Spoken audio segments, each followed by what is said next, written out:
Magandang buhay!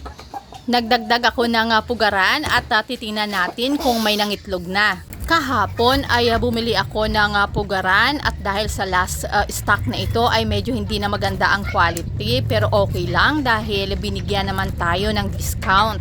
Lalagyan ko na lang ito ng chicken wire para tumibay at para hindi din lumusot ang itlog dahil medyo malaki ang butas nito. Ang tamang ratio kasi ng ating paitlugan sa ating mga alagang manok ay 3:1. Sa bawat tatlong manok ay dapat meron isang pugaran.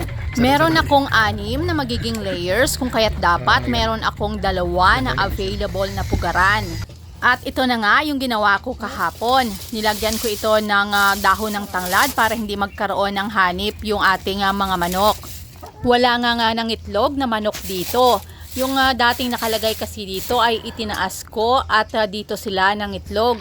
Sa ngayon kasi ay 3 pa lang naman ang nangingitlog sa aking mga alaga kung kaya dito pa lang sila sa isang pugaran nangingitlog.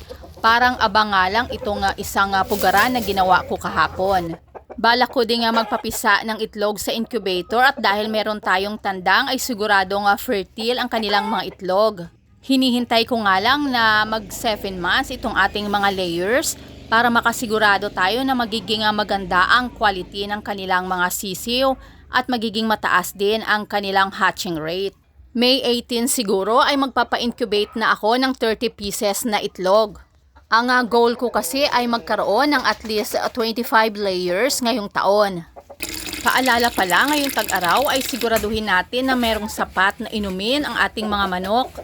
Bukod sa inumin na tubig ay nagbibigay din ako ng tubig na may molasses. Ganon din ang tubig na may bawang, sibuyas at luya para maiwasan ang pagkakaroon ng sipon ng ating mga alaga sa natural na pamamaraan.